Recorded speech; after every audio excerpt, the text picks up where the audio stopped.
তারাবির নামাজ 20 রাকাত, ঠিক কিনা বলে? ওরা বলে কয় রাকাত? সুন্নতে মুআক্কাদা ইজমায়ে সাহাবা দিয়ে প্রমাণিত। ইবনে আবি শায়বা পরিষ্কার তার মুসান্নাফে লিখেছেন, ইন্না আলিয়ান আমারা রাজুলান ইউসাল্লি বিহা উমারু ওয়া ওয়াফাকাহু কুলজুম রাদিয়াল্লাহু তাআলা আনহু আলা সাজিদাল্লাহি বিল কুরআন। 1000 বছর আগে রাকাত নামাজ পড়ালেন, কয় রাকাত? হযরত ওমর রাদিয়াল্লাহু তাআলা আনহু যারা হারাম বলে তারা কাফের, ইজমায়ে সাহাবার যারা বিরোধিতা করে তারা বেদাতি, তারা পথভ্রষ্ট।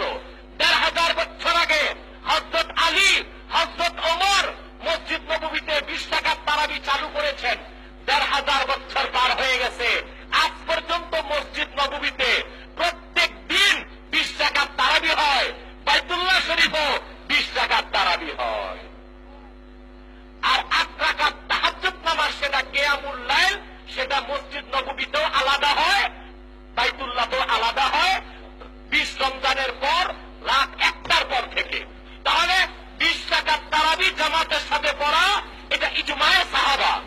এবং নবীজি মুহাম্মদ সাল্লাল্লাহু আলাইহি ওয়াসাল্লাম 1000 বছর আগে একদিন 20 রাকাত তারাবির নামাজ পড়েছেন, এটা সহিহ হাদিস থেকে জানা যায়।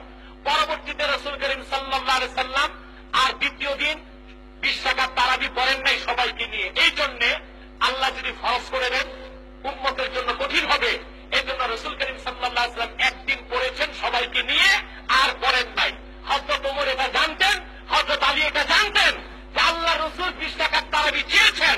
যেহেতু নবীজি মুহাম্মদ সাল্লাল্লাহু আলাইহি ওয়াসাল্লাম দুনিয়া থেকে বিদায় নিয়ে রফিকে আলার কাছে চলে গেছেন, মুহাম্মদ সাল্লাল্লাহু আলাইহি ওয়াসাল্লামের দ্বীন পরিপূর্ণ হয়ে গেছে, ওহীর দরজা চিরতরে বন্ধ হয়ে গেছে। এখন আমরা 20 রাকাত পড়লে আর কোনদিন 20 রাকাত তারাবি ফরজ হবে না, এটা সুন্নত সুন্নতই থাকবে।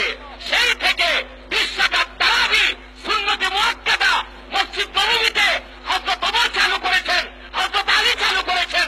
1000 বছর আগ থেকে আজ পর্যন্ত মসজিদ নববী, মদিনাতুত তাইয়্যিবায়, মসজিদুল হারাম, মক্কাতুল মুকাররমায়, মদিনা মুনাওয়ারায়, মক্কা মুকাররমায়, মসজিদ নববী সাল্লাল্লাহু আলাইহি ওয়াসাল্লামে এবং আল্লাহর ঘর কাবায় প্রত্যেক রমজানে 20 রাকাত তারাবি জামাতের সাথে হয়। এটা সুন্নতে মুআক্কাদা, সুন্নতে মুতাওয়ারাসা, ইজমায়ে সাহাবা, ইজমায়ে উম্মত। এটা অস্বীকারী, বিরোধিতাকারী আহলে হাদিসরা ভণ্ড, প্রতারক, বেদাতি, বেঈমান, পথভ্রষ্ট।